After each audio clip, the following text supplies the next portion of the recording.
వీక్షకులందరికీ నమస్కారం. వీక్షకులకు క్రిస్టమస్ శుభాకాంక్షలు. దేశవ్యాప్తంగా రియల్ ఎస్టేట్ రంగంలో తీవ్రమైన సంక్షోభం నెలకొంది. తాజాగా రిలీజ్ అయిన రిపోర్టు ఏ నగరాల్లో రియల్ ఎస్టేట్ రంగం ఎలా తగ్గింది, పరిస్థితులు ఎలా ఉన్నాయి, మన హైదరాబాద్ నగరంలో రియల్ ఎస్టేట్ పరిస్థితి ఎలా ఉంది అనే దానికి సంబంధించి ఒక కంప్లీట్ రిపోర్ట్ వచ్చింది. ముఖ్యంగా దేశంలోని ప్రధాన నగరాలన్నింటిలో రియల్ ఎస్టేట్ ఎలా ఉందనే దానికి సంబంధించి కూడా ఈ రిపోర్టు తాజా వివరాలను ప్రకటించింది. ఇక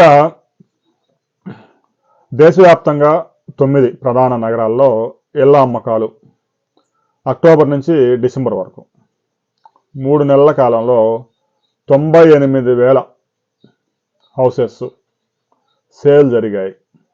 ఇంకా కొద్ది రోజులు సమయం ఉంది కాబట్టి 4-5 రోజులు, ఇప్పటికే ఒక 95,000 జరిగాయి. ఇంకా 2-3 రోజులు సమయం ఉంటే ఇంకొక 2,000-3,000 జరిగే అవకాశం ఉంది కాబట్టి 98,000 అంటే ప్రతిరోజు దాదాపుగా ఒక 1,100 హౌసెస్ 9 ప్రధాన నగరాల్లో రిజిస్ట్రేషన్స్ జరుగుతూ ఉన్నాయి.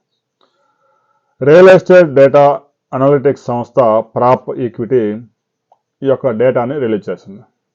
అంటే రిజిస్ట్రేషన్ ఆ కార్యాలయాల నుంచి అందే సమాచారం ఆధారంగా ఈ యొక్క డేటాను తయారు చేస్తారు. 2024 చివరి త్రైమాసికంలో 2024లో అక్టోబర్, నవంబర్, డిసెంబర్ 3 నెలల్లో 116,139 యూనిట్లు అంటే హౌసెస్ సేల్ జరిగితే ఈ ఏడాది అది 98,000కే పరిమితమైంది. అంటే దాదాపుగా 17% తక్కువగా సేల్స్ జరిగింది. అంటే రియల్ ఎస్టేట్ రంగంలో ఎంత మందగమనం ఉంది అని మనం అర్థం చేసుకోవచ్చు.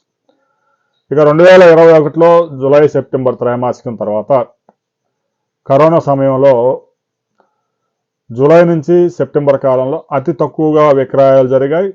మరలా అలాంటి పరిస్థితే ఇప్పుడు వచ్చింది.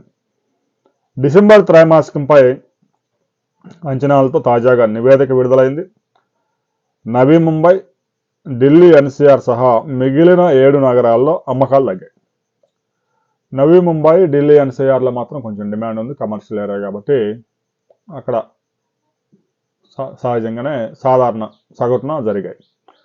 ఇక నివాస ప్రాంతాలకు సంబంధించి డేటా మనం పరిశీలించినట్లయితే అక్టోబర్, డిసెంబర్లో అమ్మకాలు బలంగా ఉంటాయి. పండగల సీజన్లో కొత్త ప్రాజెక్టులు ప్రారంభాలు కనిపిస్తుంటాయి. అమ్మకాలు క్షీణత మార్కెట్లో ప్రీమియమైజేషన్ సూచిస్తుంది. అయితే అమ్మకాలు తగ్గినప్పటికీ విలువలో వృద్ధి కనిపిస్తుంది. అంటే ఎక్కువ విలువైన విల్లాసు అవి మార్కెట్ బాగా కనిపిస్తూ ఉంది. ఇక మిడిల్ క్లాసు ఉద్యోగులు కానీ వాళ్ళు కొనుగోలు చేసే apartment flats, houses, independent houses sales తగ్గిపోతూ ఉంది. అదే ప్రీమియం విల్లాస్ 5 కోట్లు 10 కోట్లు ఉండే విల్లాస్ మాత్రం సేల్స్ గణనీయంగా వృద్ధి చెందుతూ ఉన్నాయి. హైదరాబాద్లో ఇళ్ల అమ్మకాలు డిసెంబర్ ముగిసే త్రైమాసికానికి ఇక గత ఏడాది కాలంతో పోల్చి చూస్తే 19% తగ్గి 11,323 యూనిట్లకు పరిమితమయ్యాయి. 3 నెలల కాలంలో హైదరాబాద్లో జరిగిన హౌస్ సేల్స్ 11,323. చెన్నైలో 3% తగ్గాయి. 3 నెలల కాలంలో 4,542 యూనిట్లు జరిగాయి. బెంగళూరులో 15,600, కోల్కతాలో 11% తగ్గింది, 4,000 హౌసెస్ అమ్ముడాయి. పూణేలో దారుణంగా తగ్గింది, 31% హౌసెస్ సేల్స్ తగ్గి 16,000కి పరిమితమయ్యాయి. థానేలో 26% తగ్గింది, 16,987 యూనిట్స్ అమ్ముడాయి. ముంబై మార్కెట్లో కూడా టోటల్ ముంబైగా చూసినప్పుడు 25% తగ్గింది, 9,135 యూనిట్లు సేల్స్ అయ్యాయి. ఇక నవీ ముంబైలో మాత్రం 13% పెరిగి 8,436 యూనిట్లు అమ్ముడుపోయాయి. ఢిల్లీ ఎన్సీఆర్లో కూడా మార్కెట్లో 4% పెరిగింది, 12,212 యూనిట్లు సేల్ అయ్యాయి. ఇక యూనిట్ల సరఫరా 10% తగ్గింది. నగరాల్లో 88,427 యూనిట్లు అందుబాటులో ఉన్నాయని అంచనా వేశారు. రియల్ ఎస్టేట్లో ఒక క్రైసిస్ నడుస్తూ ఉంది. ముఖ్యంగా హైదరాబాద్ లాంటి మార్కెట్లో విపరీతంగా ధరలు పెరిగిపోయి ఉండడం, నెలకి 1,00,000 రూపాయలు సంపాదించేవారు కూడా ప్రధాన నగరాల్లో అపార్ట్మెంట్ ఫ్లాట్ కూడా కొనే పరిస్థితులు లేకుండా చేశారు అనేది ఆరోపణ. హైదరాబాద్ నగరంలో 3 దశాబ్దాల కిందట 4 లక్షలు కూడా డబుల్ బెడ్రూమ్ ఫ్లాట్ 1150 స్క్వేర్ ఫీట్లో కొనుగోలు చేసిన పరిస్థితుల నుంచి నేడు కనీసం 70-80 లక్షలు ఖర్చు పెట్టింది కనీసం డబుల్ బెడ్రూమ్ ఫ్లాట్ శివార్లో కూడా దొరికే పరిస్థితులు లేకుండా పోయాయి. అంటే కనీసం నెలకు 1 లక్ష సంపాదించేవాడు కూడా ఈ నగరాల్లో పేదవారే అనే విషయం స్పష్టమైపోతా ఉంది. ఎప్పుడైతే మిడిల్ క్లాస్కి అపార్ట్మెంట్స్ కొనే పరిస్థితి కూడా లేకుండా బిల్డర్స్ చేశారో, రియల్ ఎస్టేట్ను దూకుడు పెట్టించారో అప్పుడే మార్కెట్ కుదేలైపోయింది.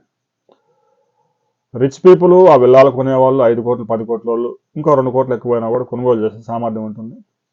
మిడిల్ క్లాసు ఉద్యోగాలు చేసుకునేవారు పెద్ద బడ్జెట్లో 2 కోట్లు 3 కోట్లు పెట్టి అపార్ట్మెంట్ ఫ్లాట్స్ కొనాలంటే అందరికీ సాధ్యం కాదు. అందువల్ల సేల్స్ దారుణంగా తగ్గాయి. రాబోయే రోజుల్లో మరికొంత ఘర్షణ కూడా ఈ రియల్ ఎస్టేట్ రంగం గురయ్యే అవకాశాలు స్పష్టంగా కనిపిస్తున్నాయి. హైదరాబాద్ నగరంలో మిడిల్ క్లాస్కి అపార్ట్మెంట్ ఫ్లాట్ కూడా కొనుగోలు చేసే సామర్థ్యం లేకుండా చేసి జీవిత కళ ఏదైతే ఇల్లు కొనుగోలు చేయాలనే కళ ఉంటుందో ఆ కళను దూరం చేయడానికి కారకులు ఎవరు అనే విషయాన్ని ప్రతి ఒక్కరూ మీ అభిప్రాయాలు తెలియజేయండి.